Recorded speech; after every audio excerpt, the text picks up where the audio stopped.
Welcome to the Jury Thinks What podcast. Part of the Lawyer Minds ecosystem, the Jury Thinks What podcast discusses everything there is to know about trying cases, from preparing the case before the lawsuit is filed, all the way to trial. And most importantly, how to understand what the jury is thinking. During our journey, we'll be talking to some of the brightest trial lawyers from many walks of life. What makes them successful? What makes them different? Do they have secrets to dealing with the jury? Let's find out. Here's your host of the Jury Thinks What podcast, Saul Gruber. Welcome, everyone, to the first episode of The Jury Thinks What. This is a podcast that's put together by trial lawyers for trial lawyers, and our goal is to answer all the questions that our viewers have regarding litigation, discovery, trying cases, and even appeals. We'll do that with guests. We'll bring different people on to discuss voir dire, direct, how to prepare for trial, all the things that you really want to know that you're doing on a daily basis and may want some help with. A lot of times we see newer lawyers in today's day and age that are out there on their own. They don't have a mentor necessarily, and they're not learning in a litigation firm. So the first time they're learning about depositions is when they take a deposition. The first time they're learning about when to serve certain types of discovery is when they're doing it. And that's who this show is for. It's for everybody who has those questions, and we're here to answer them. Now, my name is Saul Gruber. I tried cases for over 30 years in New Jersey, now in Miami as a trial consultant, where I'm helping lawyers just like yourself handle cases and answer those questions. The guests we'll have coming on all our shows are trial lawyers, people who are in the courtroom on a daily basis, and not just people who get seven-figure verdicts, but lawyers like all of us who try the meat and potato cases and are out there establishing the law and establishing their reputation. They're people with cash flow issues just like you. They're people with doubts. They're people who have conquered those doubts, and they're people who have lost just like all of us, and they're here to talk about it. I think you're going to find it pretty exciting, and it's going to be a trial lawyer podcast probably like no other that I've seen. Lawyer Minds asked me to do this podcast, and I was pretty excited because Lawyer Minds' whole purpose is to help other lawyers in whatever we're doing, and that's exactly what this podcast is. Our first guest is Tad Thomas. Tad is a lawyer from Kentucky, and he is also vice president of AAJ, the National Trial Lawyers. And Tad is someone just like you and me who is out there trying cases and doing his best to help people. I hope you enjoy it.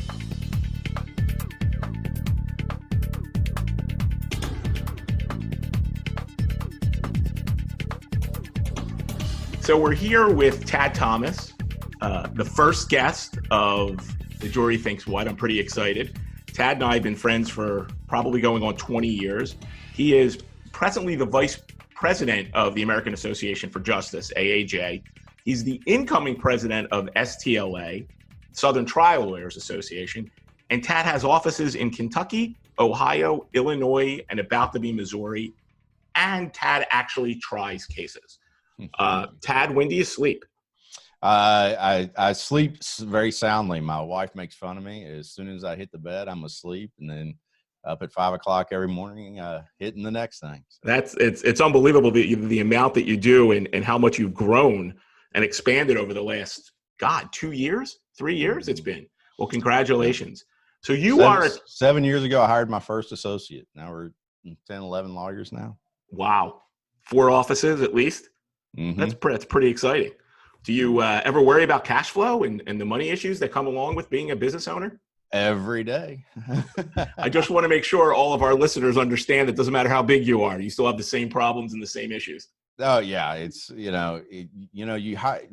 really work hard to grow your business, and you get a bunch of business in the door, and then like, oh, now I need to hire somebody to help. And then now you're worried about, oh, now I got to get enough business in for both of us. So you hire, get that in, and then you're like, now we're too busy. We need to hire somebody else.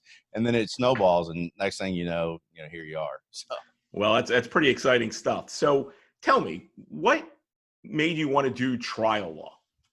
It's as soon as my first experience in the law, was a runner while I was in college for a lawyer by the name of Frank Haddad here in Kentucky. That was this larger than life well-known trial lawyer. He did cases all over the country, but in Kentucky, he was a criminal defense lawyer, and the saying was, if you're guilty, get Frank Haddad. And the phones rang off the hook when I worked there. And he tried cases and was just this phenomenal trial lawyer. And so that was my first experience. I didn't know an area of the law other than being in the courtroom. And it's, we had 15 lawyers in that office. Everybody tried cases. Everybody litigated.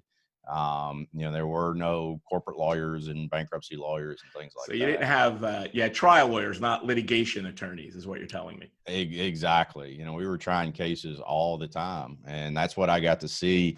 That was my experience, and that's what I fell in love with. So that's always what I wanted to do. I'm curious. Did he give you an opportunity to learn in the courtroom? Yes, he passed away though. Unfortunately, I was there for about a year when he passed away.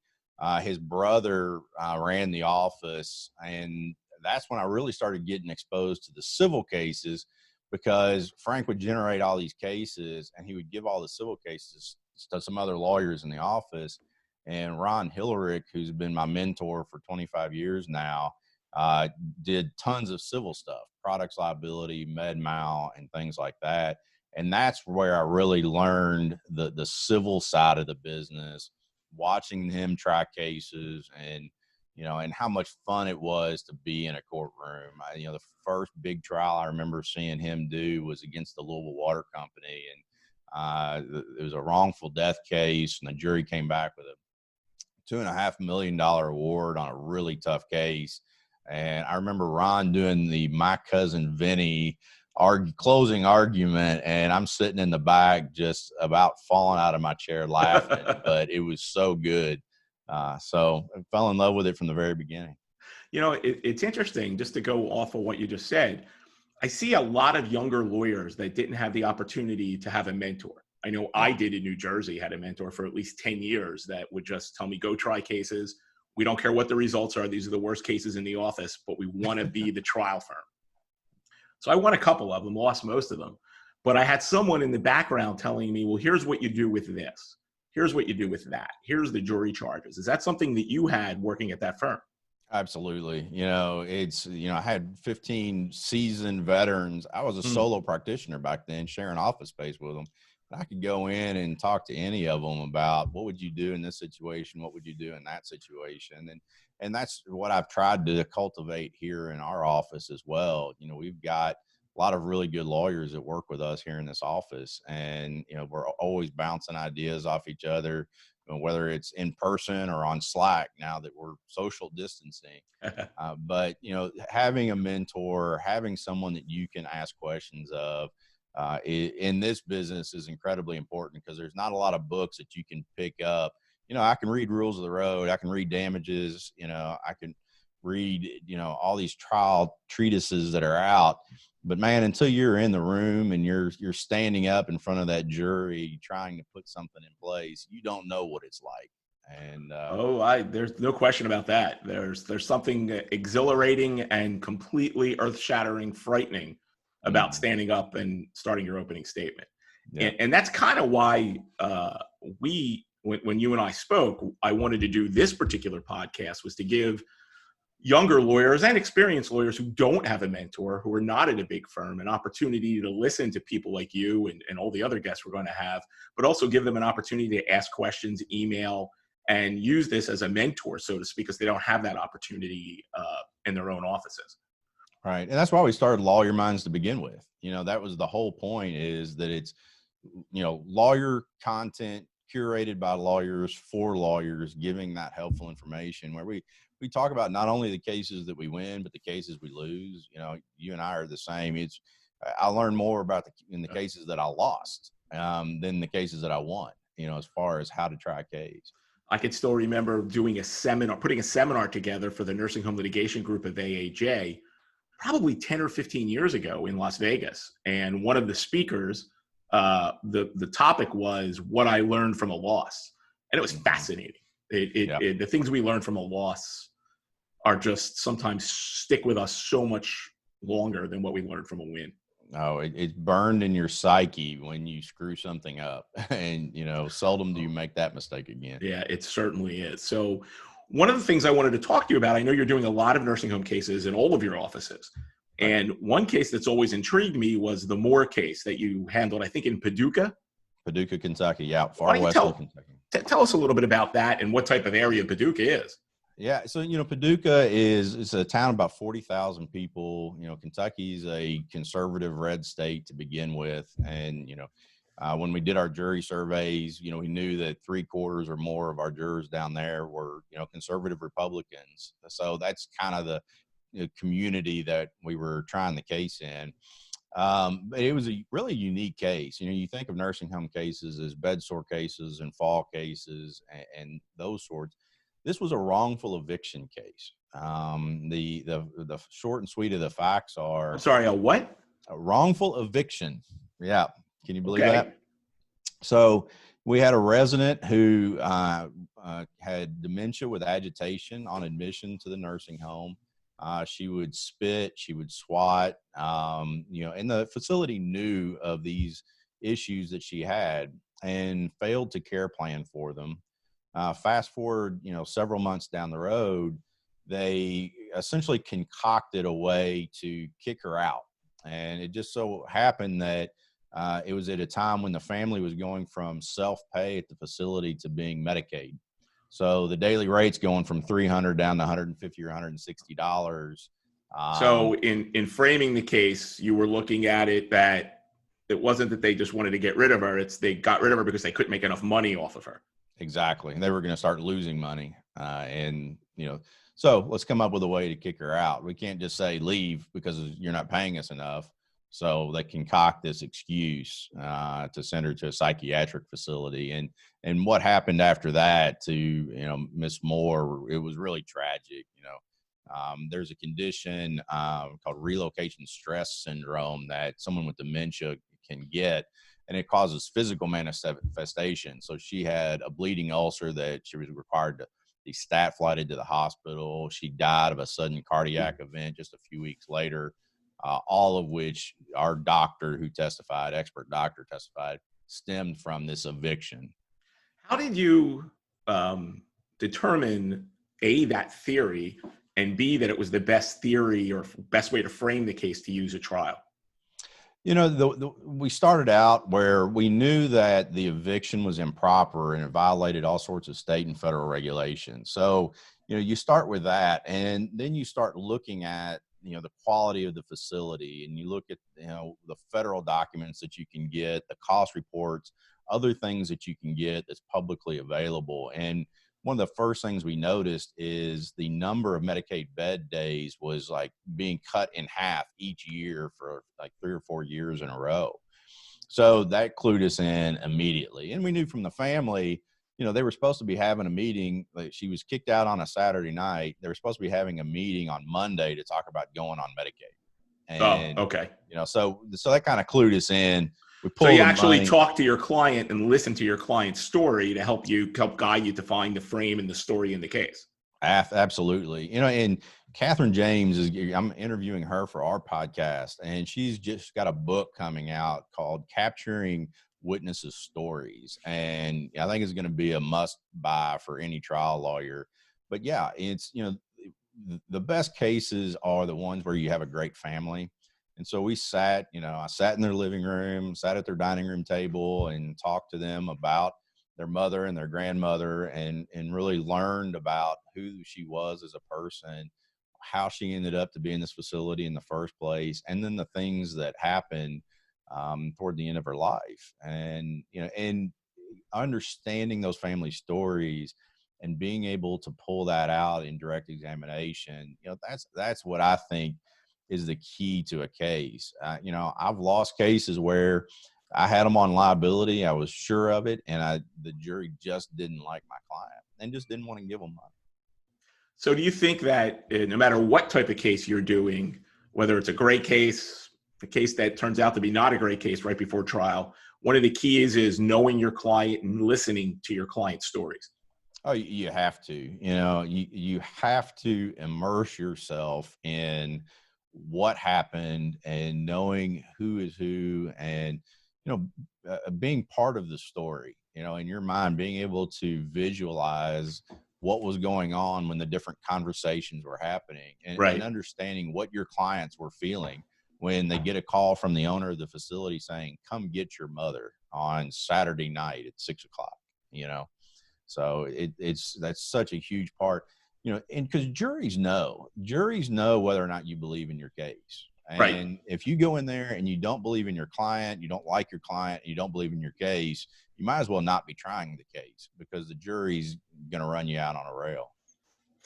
Now, you said something earlier about you had a survey of a jury. What do you mean by that? So especially when we go to try cases in smaller venues, we do a couple things. One, we hire a company to do surveys within the community. So I know, what the community view is of a particular facility, of the healthcare in that community. Is it a conservative community? Is it not? And so we kind of get a big picture of what that community is like. But then, we also get the juror forms where we can get them as far in advance as we can. We upload them into a database, and we get, their social media information, any publicly available information about those jurors. And so we kind of know each one of those jurors going into it. And so let's break that down a little bit. Sure. First, you have a company that does a survey. Is that where why don't you tell me a little bit more about that? I mean, I know we do them, but I'd like to hear a little bit more about what you do. So we decide, based on the facts of the case, like, in these cases, we give them the name of the facility. So we call, have them call 1,000 people in the community. Depending on the size of the community, you want to get a statistically significant sample. So the number of people that they call is dependent upon the number of people in the community. You give them the name of the facility. Has anyone heard of Superior Care Home? The owner of that facility, was active in Chamber of Commerce or Rotary Club. And so, what about this person? Have you ever seen anything?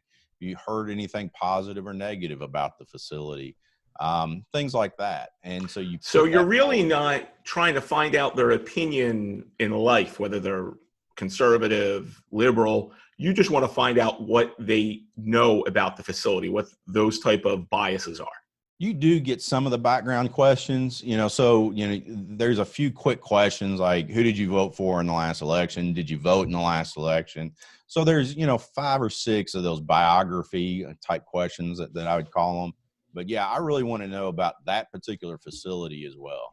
That's great. What does that cost, if you don't mind telling our listeners? It's really, I think it's pretty cost effective, and it depends on how many people you need to survey, but it can be anywhere between, $1,500 at the low end to $4,000 or $5,000, depending on the number of And am I correct? They'll give you not just the answers, but they'll find trends for you. They'll give you graphs.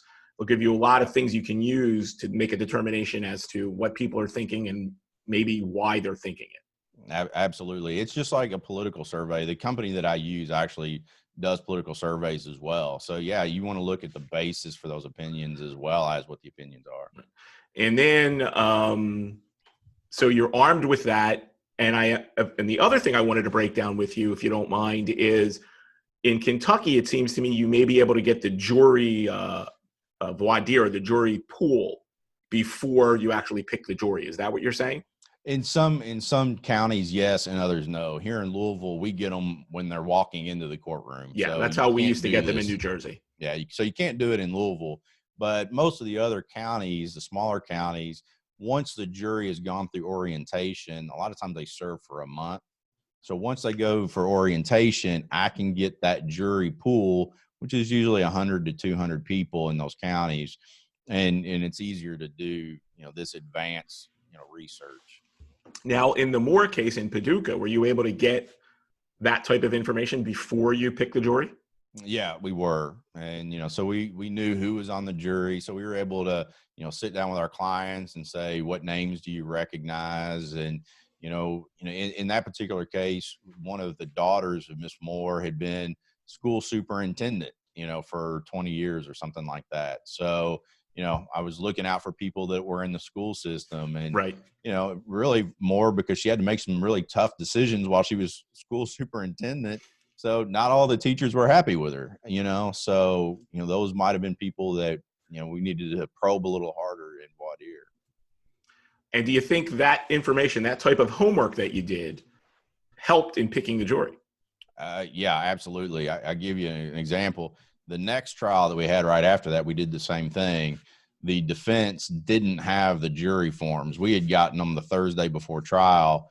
They never got them. They were from Louisville, assuming that they would handle it the Louisville way. We would get these forms the morning of, and so they didn't have any of this information. And sure enough, there were a couple jurors that ended up on our jury that I thought for sure should have been stricken on their peremptories, that they didn't, and they made it on our jury. One of the jurors I talked to after said, when they went out after closing argument, she led the group in prayer, and 10 minutes later we had a plaintiff's verdict, and then it was just talking money after that. So a good practical tip for everybody, no matter what part of the country you're in, is find out in the county you're going to try the case whether you can get that jury panel before you walk in to pick the jury. And don't just ask the judge, because sometimes the judge isn't sure. Ask the clerks. The clerks are your best source of information on how things go. And, it's you ask the judge how he wants you to do things. And sometimes you see the clerk going, no. And so that's when to go ask the clerk, hey, how should I do this? Can I get these things in advance? Technology, all sorts of like procedural things about working in the courtroom. One thing I learned, I think my first year, and certainly in my first trial from my mentor, was the first thing you do is introduce yourself to the clerk if you don't know them, and become the clerk's best friend. Because that clerk's going to fill you in on the judge's idiosyncrasies.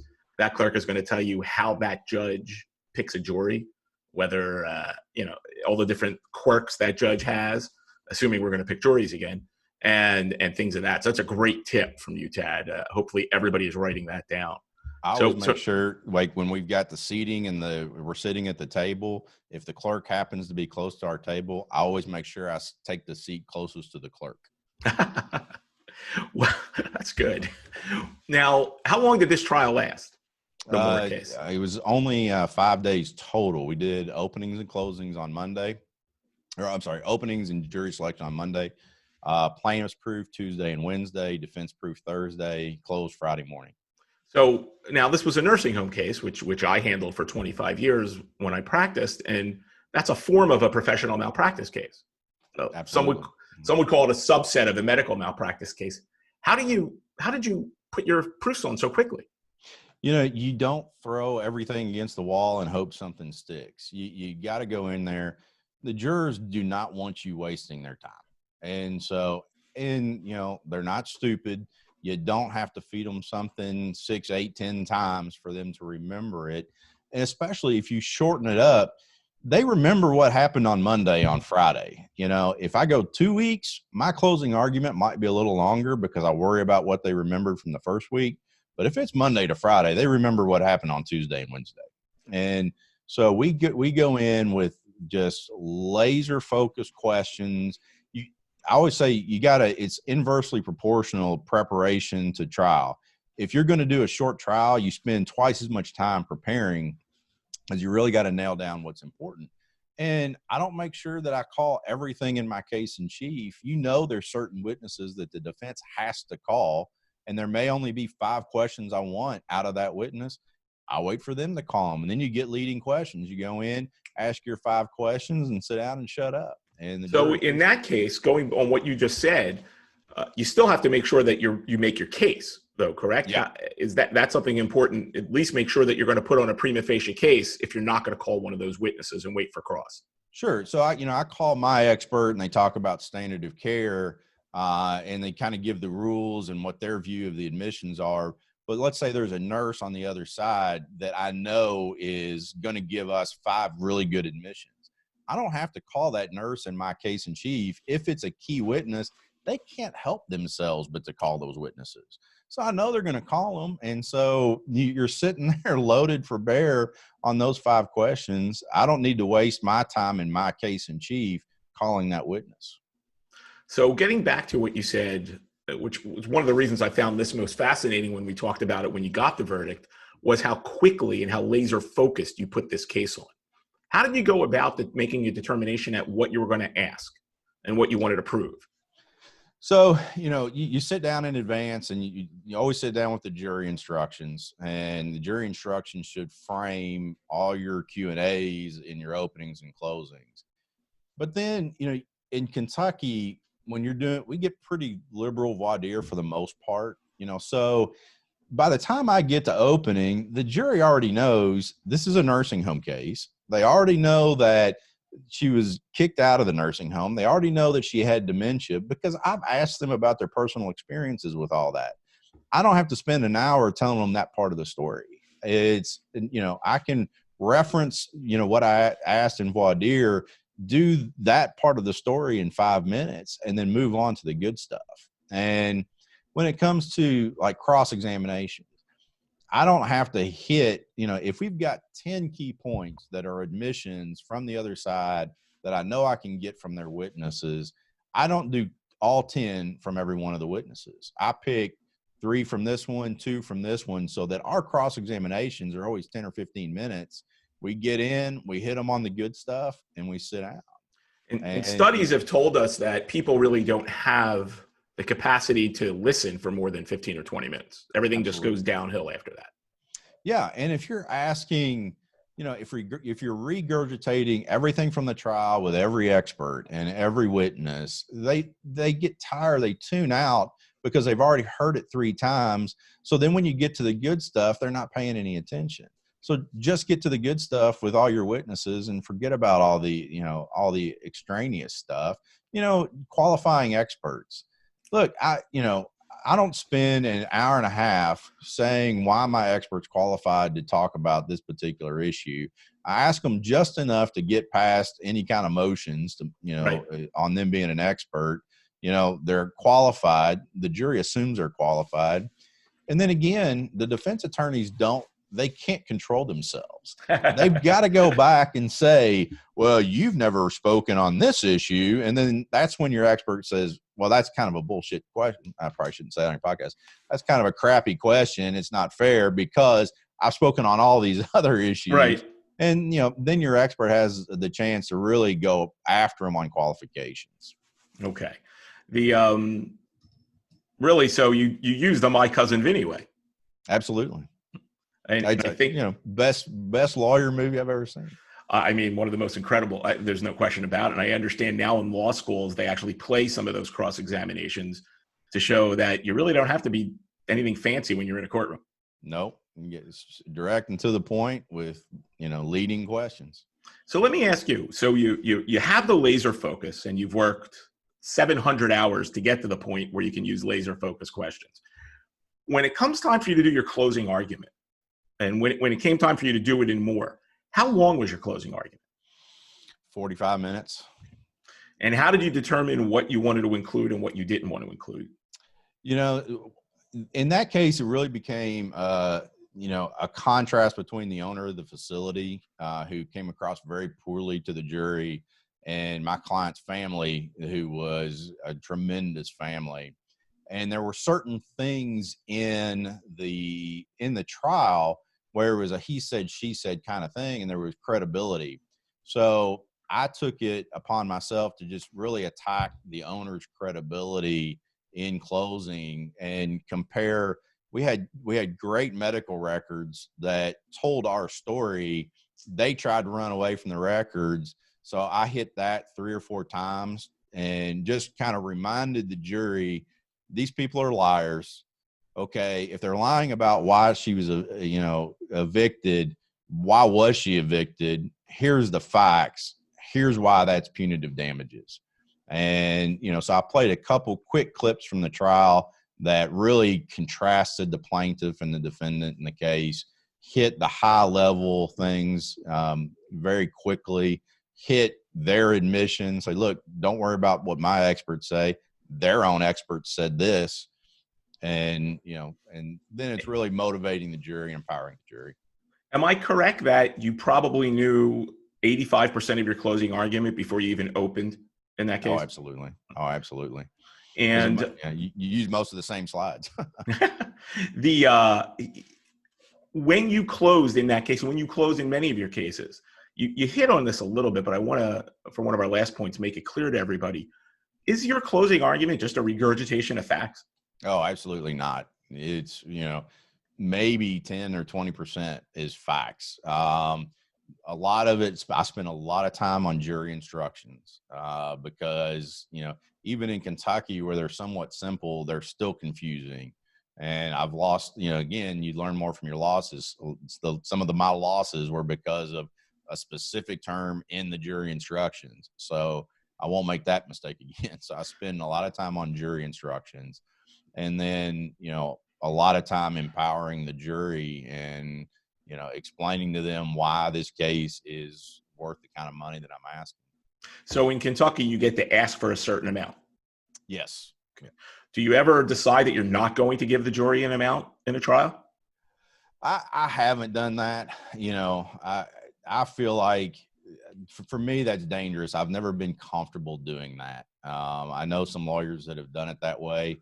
I prefer going in and putting a number up because I like to ask about it in Voir Dire too. I want to know who's more likely to give a bigger number and who's not, who's uncomfortable with it. And so you got to give them a number in order to be able to do that. So in Voir Dire, you're already setting the stage that this is a case that is of importance and may have a big number with it. Yeah. I talk about frivolous verdicts and tort reform, and then go into, I'm going to be very candid with you, I'm going to be asking for $7 million in this case. And, when I say that, whose stomach turns, because a lot of people do. And that's when I get into my, damages very early on so that they know that this is a serious case. One more thing, Tad, based on what you said about the closing argument and using the jury charges, do you clear that with the judge first before showing the jury the actual jury charges that the judge is going to give them? If I'm trying a case outside of Kentucky, yes. In Kentucky, I know that it's permissible, so I don't. I always go ahead and I do that in my closings. Okay. In Kentucky. I know one of the things that I've been involved in when I've done that is I've had a defense attorney object if I don't have it cleared, just so he can or she can say, that's the judge's job. Mr. Gruber is trying to be the judge here. That's not fair. Trying to show me in a bad light, which is why I was wondering whether you would at least alert to everybody that you're going to do it and show the language to the court and let the court approve it before the closing even starts. Yeah. So in Kentucky, before the judge reads the jury instructions to the jury before you start your closings. Oh, yeah. So they've heard it, and then there's a case that says it's proper commentary in closing to talk about what the judge's instructions were. Right. But you're right. You get outside of Kentucky and you get into other jurisdictions.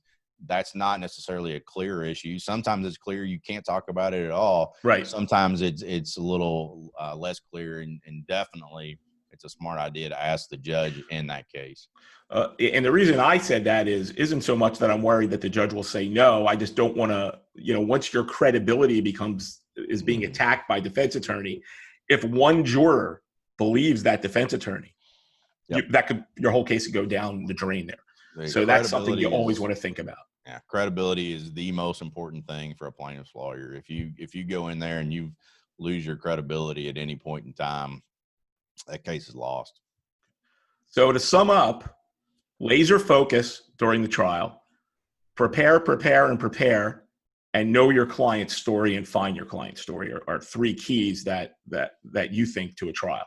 Absolutely. Yeah, that's a good summary. Tad, would you be willing to come back to talk to us? We'll have something on Voir Dire, maybe even a panel of trial lawyers to talk about Voir Dire with us? Absolutely. That's my favorite part of the trial and probably what I think is the most important part of the trial. That would be great. Thank you. Thank you for coming onto the podcast. Thank you for starting Lawyer Minds. Thanks for having me. Thanks. And we'll definitely be seeing you soon. Sounds great. So I appreciate it. You're listening to the Jury Thinks What podcast, part of the Lawyer Minds ecosystem. Again, this is Saul Gruber for the Lawyer Minds podcast, The Jury Thinks What. We want to thank Tad Thomas for being our first guest. Tad came up with some really good stories and more importantly told us a few things that are really important when looking at cases. The first thing, as you're leading up to trial, the most important thing to do is prepare, prepare, and prepare. And when you're done preparing, prepare a little bit more. And that leads us to tip 2 Tad gave us, which is be laser focused with the questioning and the arguments.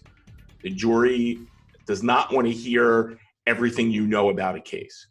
And what you tell them and what you show them must be framed in a way that advances your case and be laser sharp and focused. And again, Tad told you the only way to do that is to prepare, prepare, prepare. And finally, if you're in a jurisdiction where you can get the jury pool or the jury panel before you're picking the jury, do so, because you can look at that, you can investigate some of the jurors and try to figure out what you want before you get there. And again, that's not only jurisdiction by jurisdiction, but in some situations it's county by county and court by court. But it's something you need to do in order to get that edge at trial. We're always going to try to give a nursing home minute at the end of these podcasts. And something Tad talked about in his trial was something called regulations. And in nursing home cases, the regulations are the most important thing that you need to obtain. That's 42 CFR 483, sometimes called OBRA, sometimes known as the watermelon book, but it's essential that you get these regulations before you even investigate a nursing home case. The easiest way to get them is go to ahca.org. Look for them, or heaton.com, and both will have the regulations. Get them. You'll be thankful that you did. Lastly, as we say goodbye to everybody from our first podcast, we're going to try to give every time a quote, a song, something that you could use at trial. Because remember, when you're trying a case, the plaintiff is not the victim. The plaintiff is the victor. The plaintiff is the person who comes back from horrible injuries, from horrible setbacks, to do something magical. That is the journey the jury wants to take. Being that I'm from New Jersey and practiced there for 30 years, you'll hear a lot of Bruce Springsteen. And that leads me to something that I've used at trial, and I thought it was pretty good, a quote from the song No Surrender. Well, we made a promise we swore we'd always remember. No retreat, baby, no surrender. Like soldiers in the winter's night with a vow to defend. No retreat, baby, no surrender. Because really, isn't that what your client is doing? Not surrendering. They're fighting. They're fighting for justice in the courtroom, and that's what you're doing for them. Take that quote, shape that quote, make it part of your case. No retreat, baby, no surrender. Thank you for spending a little bit of time with us. I hope you enjoyed it, and I look forward to seeing you within the next couple of weeks. That concludes another episode of the Jury Thinks What podcast, part of the Lawyer Minds ecosystem. Thank you for listening, and we truly hope it was worth your time. Please consider subscribing to the show wherever you listen to podcasts. Explore the other content that Lawyer Minds has to offer, and engage with us on social media. Your feedback and ideas are always welcomed. See you next time.